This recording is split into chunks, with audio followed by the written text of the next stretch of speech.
Good afternoon and welcome to the very first episode of Plausible Politics. I am your host, Zak Bauer. This is going to be a weekly internet podcast, internet show, talking about various issues on the week, leading into it. This is going to be posted every Sunday. I hope you guys enjoy. Today we're going to be talking about International Women's Day, which happened last week, but the discussion's still been going on, and I'm going to talk a little bit about the inconsistencies in those ideas and discussions forwarded by International Women's Day and modern feminism. Then we'll be talking about White House chaos, the new appointee Larry Kudlow replacing Gary Cohn, and we're going to talk about the free market. I have a few questions for you guys that I hope you guys are interested in talking about in the comment section below. Finally, we'll be talking about both Steven Crowder and Lauren Southern. They are, Steven was banned from both YouTube and Twitter for reasons that are unknown to me, and Lauren was held at the border of England for, I think, 6 hours, under the idea that she was a racist. And then finally, we're going to talk a little bit about sports in politics. How do sports relate to politics? The segment that I'm very excited to talk about, that I have not heard anybody speak about yet, and I hope I give you guys a unique perspective on it. So first up, of course, we have International Women's Day. So International Women's Day seemed to be a bigger deal this year than years before. And I didn't even know that International Women's Day was such a huge deal. I mean, obviously I knew that it existed, that it was a thing, but people really took it seriously this year, and I couldn't figure out why. Why did it feel like International Women's Day had so much more momentum than it usually does in years past? Well, obviously the answer is Donald Trump's president, right? Donald Trump's this horrible misogynist, this terrible, terrible person. I mean, just goes around grabbing women by the bleep. I mean, how terrible can he be? How much more obvious does it need to be that we need International Women's Day, right? Well, I'm sorry, but it's just not true. However, they have gotten a lot of energy, specifically in the Democratic Party, a lot of energy and momentum coming into their movement this upcoming election. So we have the midterms coming up, and then obviously the presidential election in 2020, and they have a lot of momentum. Now, something that's interesting is that the PA-18 election that Connor Lamb won, I'm hoping is going to be a wake-up call for Republicans, that we cannot sit on our hands and lose seats.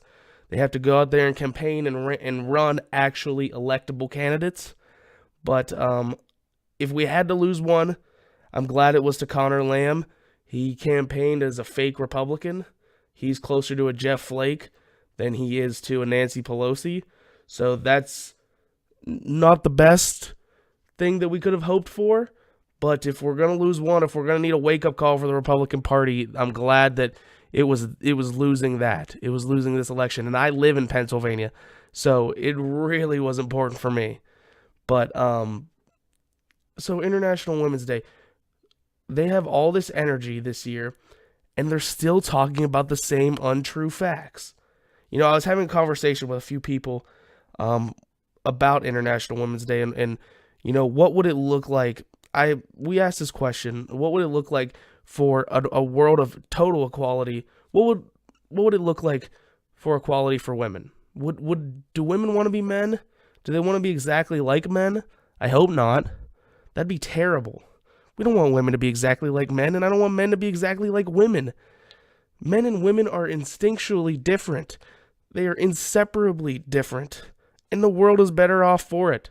The world is a better place for having men and women be different. It is a serious benefit to mankind, or peoplekind. I'm sorry, Justin Trudeau. And so they have these facts that are just...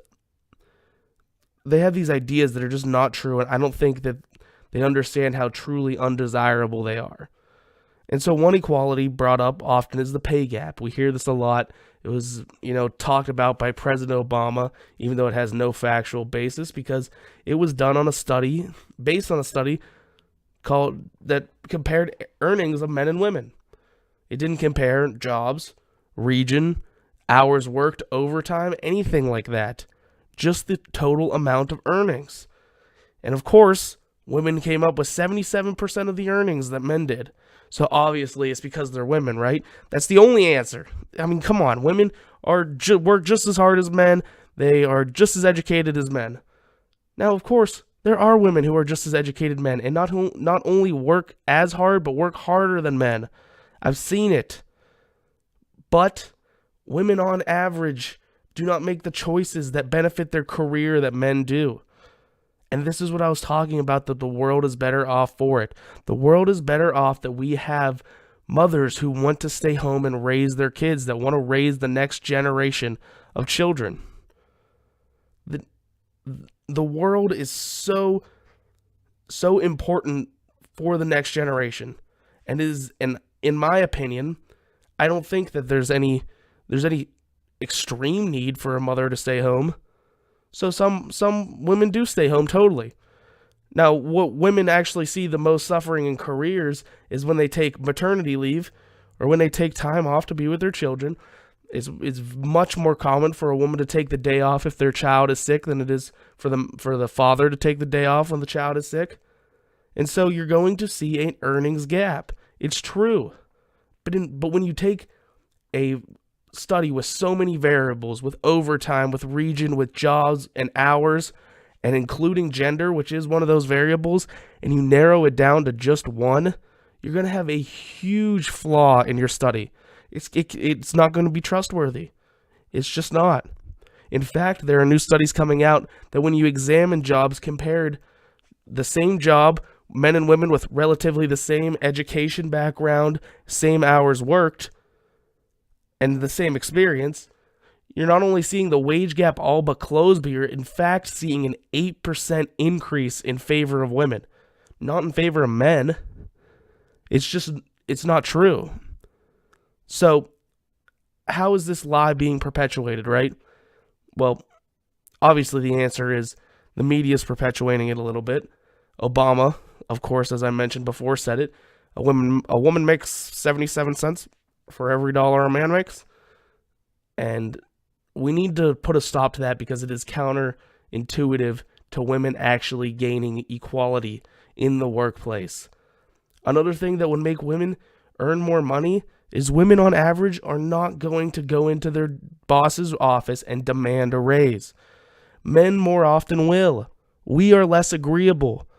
We are going to cause more of a problem than women will. But I think women should go in and do it. Jordan Peterson talks about that when he was a social psychologist, or a clinical psychologist, he would work with women to go in and ask for more money. And he talked about how over 5-year periods, he would almost triple the salary of a woman, specifically using the example of 3 lawyers. 3 lawyers, you need to be very intelligent, work very long hours, be extremely studious. These women are just as capable as the men in their field. And they tripled their earnings. They tripled their salary over 5 years. That is a short time for a career. And all they had to do was go in and push for more money. Push for what they deserved. And if they're lawyers at the top of their field, then that is what they deserve.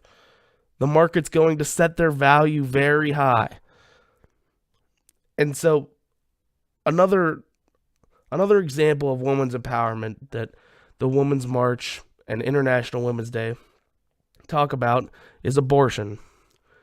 I will never understand how abortion empowers women. It will never make any sense to me how the right to kill something out of convenience empowers somebody. And I wish that it was not talked about in terms of choice. We have 2 sides of pro-life and pro-choice. And pro-choice, of course, sounds, happy. You're not for choice. You're not for women to have options. Of course we're for women to have options. There are tons of options for women. There's contraceptives, there's condoms, there's countless ways to prevent yourself from getting pregnant before you're ready to. And on top of that, if you do get pregnant before you're ready, then you can give the baby up for adoption. Is the adoption system perfect? No. Of course it's not perfect. But it's better than that baby having no life at all.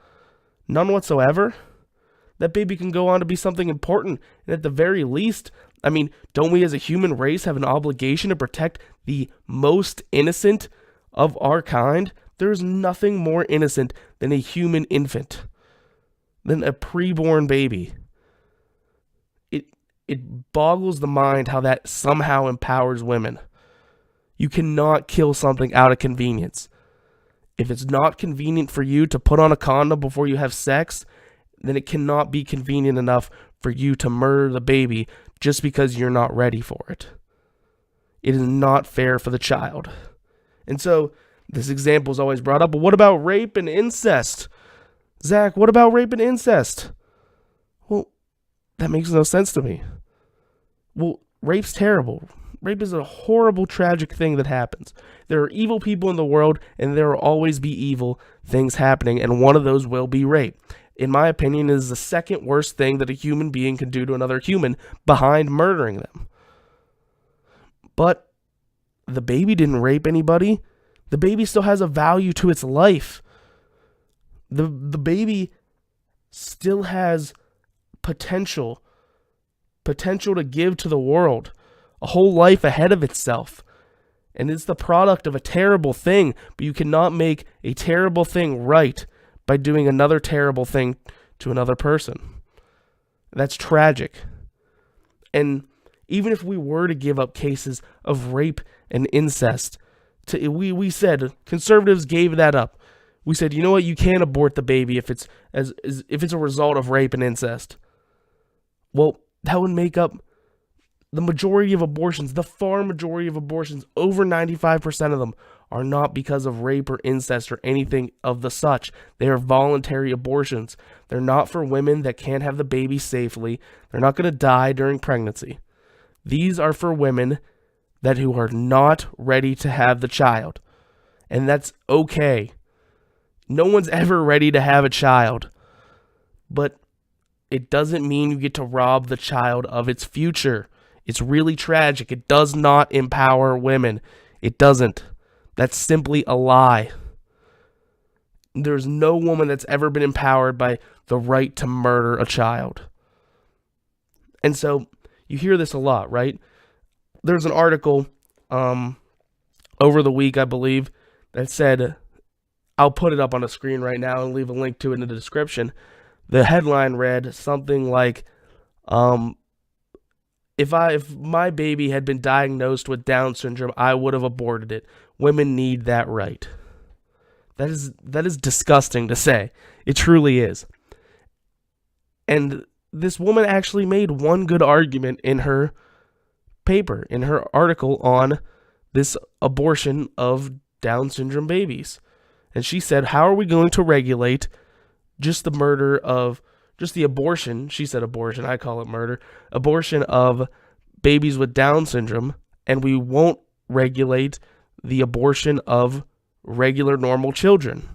How would you even police that? How would you tell the difference between whether you're aborting it because it has Down syndrome or you're aborting it because you're simply not ready for it? You don't want the child. That's absolutely correct. But it doesn't prove her point. It makes it worse. You can't regulate it. You don't know why people are killing these babies before they have any chance to become something. No one knows. The only thing that I know is that it's evil. It is evil. And it doesn't empower anybody. No woman has been empowered by the right to murder a child. You know, they say you have the right to control your own reproductive system. That is absolutely true. But once there is another human life at stake, then you no longer have that. You don't. You have to adopt the non-aggression principle, right? Tomi Lahren uses this a lot. She said on The View, I think, she said, you have no right to come near my guns, and you also have no right to come near my body. This body has another human life in it. And so I do not believe in a big government, but government's one job is to protect the sanctity of life, especially when it's one human acting on another to take that life. And it doesn't matter if it's the mother of the child, or if the baby's in the womb or has just been born. It doesn't empower anybody, and it's disgusting. And so, International Women's Day, one of the leaders of the Women's March, right? Our favorite person, Linda Sarsour, this demon. She, of course, perpetuates this idea that Sharia is beneficial towards women, which is laughable. I mean, Sharia is the most oppressive idea for women since the beginning of time. They make them wear black polyester hoods in the desert. That is only for oppression. There is no other reason to wear black polyester in the desert other than you're trying to oppress somebody. And Islam runs completely opposite of the true meaning of feminism. If feminism's true meaning is that women are equal to men, you cannot support Sharia law. In some cases, you might not even be able to support Islam. Sharia law is a core concept of Islam. The way the Prophet Muhammad treated women was absolutely horrid in the Quran. He married a 6-year-old. Well, I mean, he did wait till she was 9 to have sex with her, in his defense. At least he waited till she was 9. That is a true fact from the Quran. The Prophet Muhammad was terrible for women. The Quran is terrible for women. Islam is terrible for women. So why do feminists so angrily and passionately fight for Islam? Right? Not all Muslims. Hashtag not all Muslims. That's ridiculous. All right? It's not about not all Muslims. And so I always ask myself this question. Why on earth do feminists protect Islam? It makes no sense. The ideologically inconsistency is obvious, right? How can it not be more obvious? It's obvious to anybody with eyeballs and half a brain that can read. Well, I have a theory on it. Drop your guys' comments on what you think the reason is. But my theory is that feminists don't actually like Islam, but they fight the people that fight evil. That's the whole philosophy of the left. They've always been the people to fight those who fight evil. And that is why that's the only conceivable reason I can think as to why they defend Islam. Because logic and reason doesn't stand on their side. So, we're going to take a quick break. After this break, we'll be coming back with the White House chaos. Steven Crowder, Lauren Southern will be talking about both them and what happened to them. And talking about sports in politics. How do they relate? What is the correlation? And something that I do not hear a lot of people talking about. I'll be right back. This is Zak Bauer. Thanks for coming back.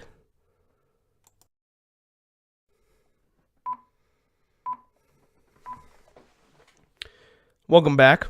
This is Zak Bauer. That was a very short break for you guys. It's kind of long for me. It was about 20 minutes. I kind of thought that I wanted to rewrite a little bit of the script for the second half of the show. As you guys just heard, first we'll be starting with chaos in the White House. God, the majority of me, the part that loves entertainment, really enjoys what's going on in the White House. All the turnover, all the grudgement matches, all the drama. It's entertaining to watch, right?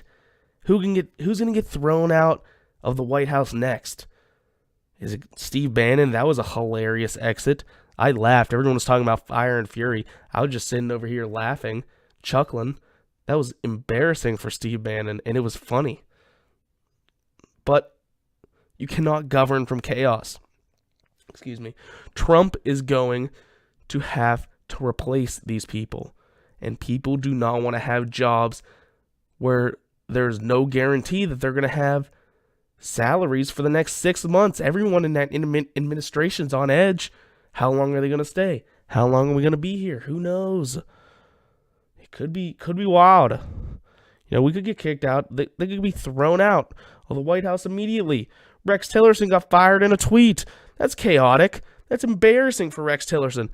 He is an executive of a extremely respectable company, of an extremely valuable company, and accomplished a lot in his life, and he gets fired in a tweet.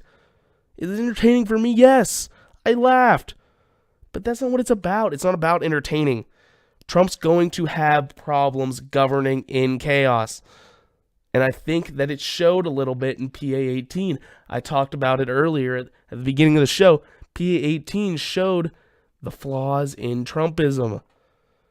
That Trump probably not have been able to win the presidential election if the Democrats hadn't ran the worst candidate in human history. The most corrupt politician in American history. And that's why he won. If Bernie Sanders won, if Bernie Sanders had won the DNC, had won the Democratic primary election, I really think that he would be president right now. I truly do. I do not think Donald Trump would have beat him. And Donald Trump certainly would not have beat Joe Biden if he had decided to run. Oh, there's no way. Trump would have no chance against Joe Biden. And I think PA-18 is going to have to show Trump that he has to get his act together. And he cannot govern from chaos. But one thing I will say is that if this chaos does result in better appointees, then I guess I have to be happy for it, right? Larry Kudlow replacing Gary Cohn. Thank the good Lord. Larry Kudlow is a free trader. Hopefully he can talk some sense into Donald Trump, this businessman, billionaire tycoon that we all elected, telling us how we're going to save the economy is for tariffs. That's not a very good economic standpoint. That's not a very good understanding of economy.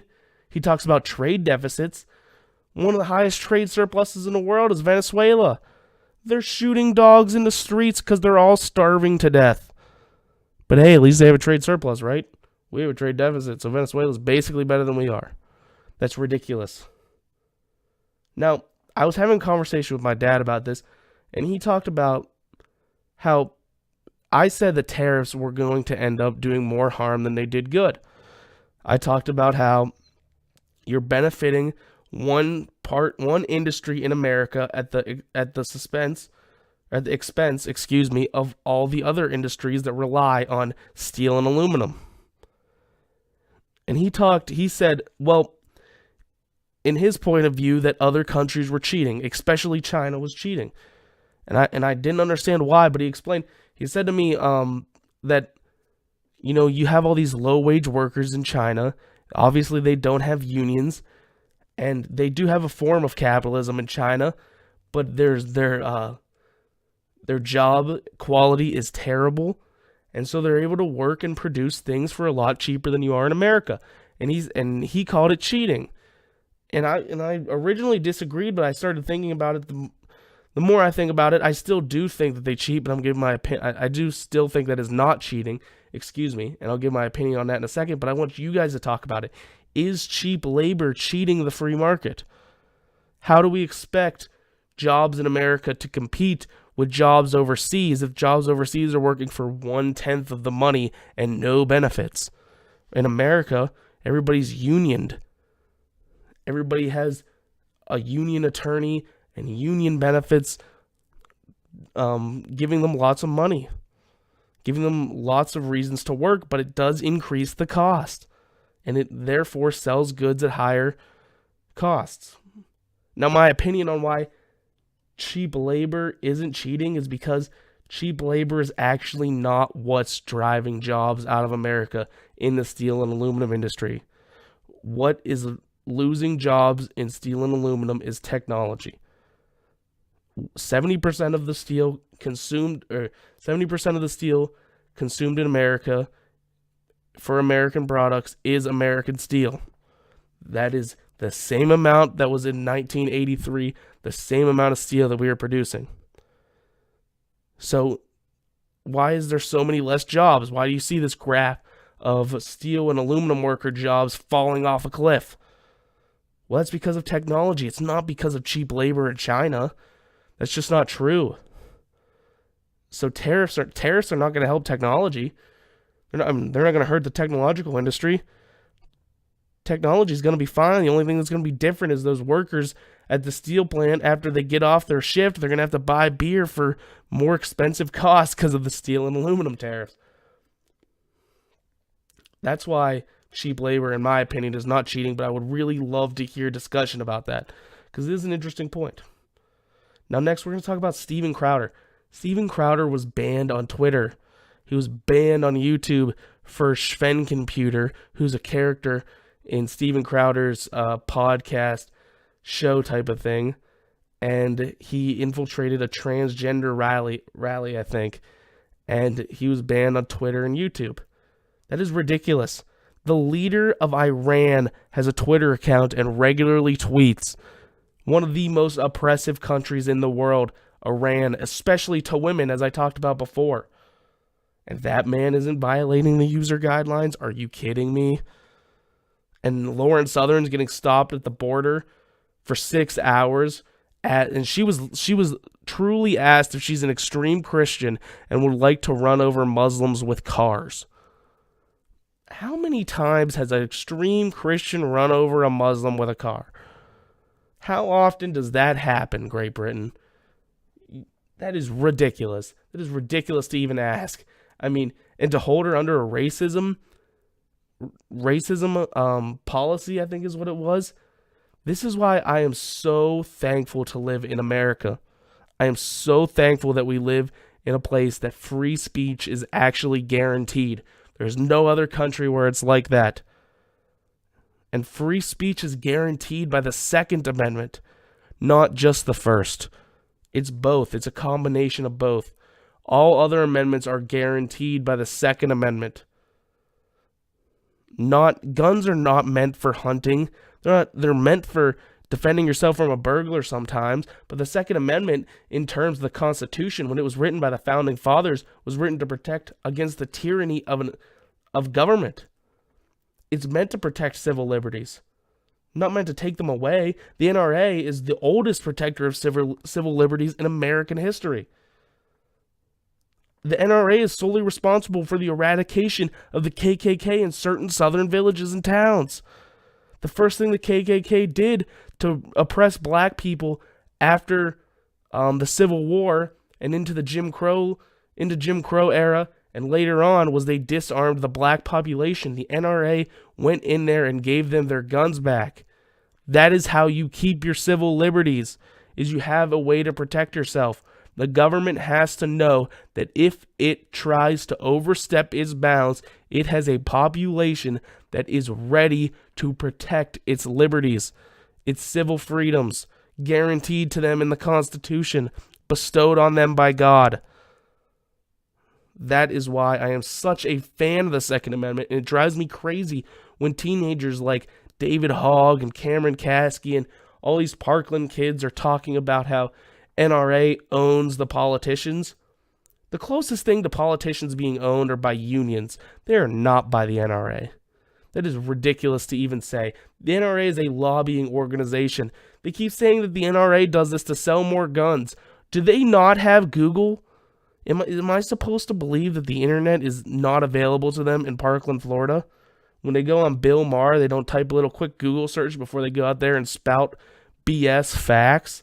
The NRA is out here to sell more guns. The NRA does not sell guns. The NRA is based on membership. It's a government lobbying organization. Where does this idea come from that it sells guns? That is ridiculous.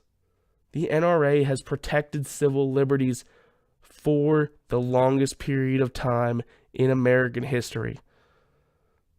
The NRA is a good thing to have in America. The Second Amendment is a necessity to have in America.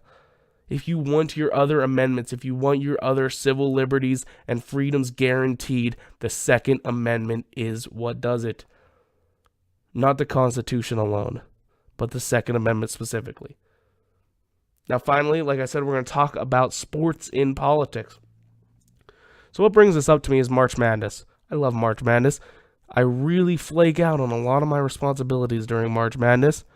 And it got me thinking, college basketball is not a place where politics is often injected into. We see it a lot in the NBA. We see it a lot in the NFL, especially, right? They're all sitting for the national anthem. So why do sports tend to lean left? I always had this question. I always wondered, Obviously, the Democratic Party and left perpetuates this idea that they care about black people and they're the only ones that care about minorities. But on a fundamental level, football, basketball, any competitive sport is a capitalistic idea. It's a microcosm of capitalism. Who's better? Who can tackle the most people, score the most touchdowns, win the most NBA championships at the best price for a team?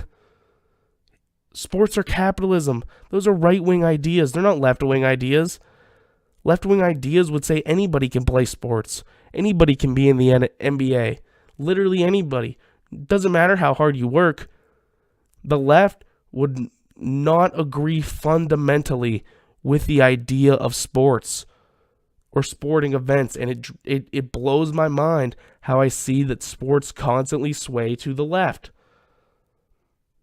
That is something that I have not seen be pointed out by anybody.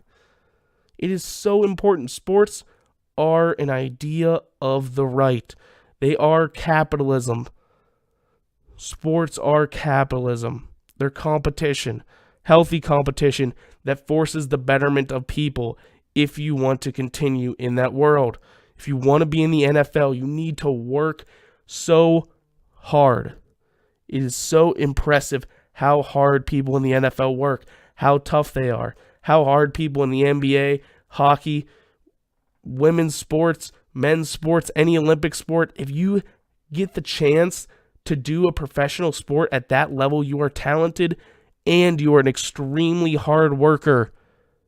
Those are the ideas of capitalism, not leftism, not socialism, not communism.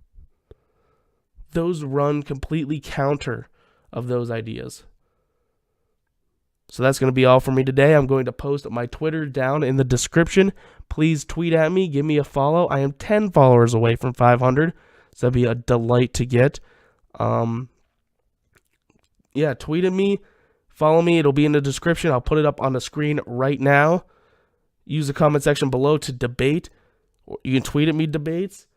Please talk to me about this. It is way more fun when people discuss this. There's the whole reason we're here. People say discussion is for the furtherment of democracy, which is true, but it's also a blast. I highly encourage it. This is Zak Bauer signing off. Thank you for listening to the first ever episode of Plausible Politics. Have a great weekend.